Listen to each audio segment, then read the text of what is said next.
What's up guys? For today's review, dito po kami ngayon sa school kung saan ginanap po yung medical mission po ng mga military.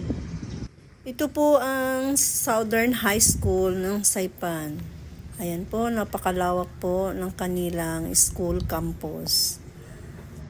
At tayo naman po ay tanghali na dumating, kaya wala na po kayong gaanong makikitang mga taong nakapila kasi nasa loob na po sila ng bawat room.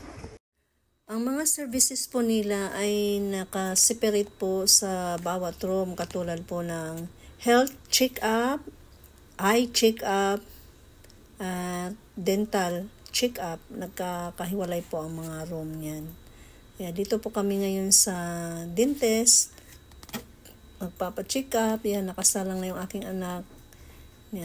Cleaning. Yan po. Kasi po mahal po ang cleaning kapag walang insurance ay ayun. Mabuti na lang talaga at mayroon po mga medical mission ang mga military. Ayan po, katulad po naming mga walang insurance, ayan, nakakalibre ang pagpa-check up.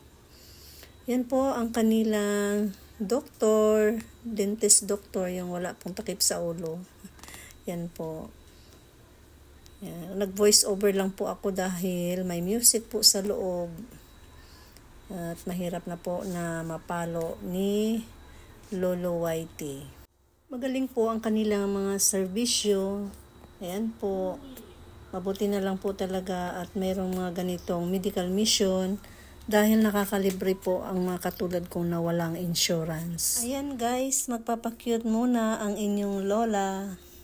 Yan, kumukuha ng buwelo. Kasi po, andyan po yung kaba sa dibdib, konting hiya. Ayan, nararamdaman na po yung hiya. Sabi po ng inyong lola ay ang lahat ng services po ng military ay libre po. Siya nga po guys, maraming salamat po sa walang sawa ninyong suporta sa lahat ng aking mga videos. Thank you so much guys. Happy blessed Sunday sa inyong lahat.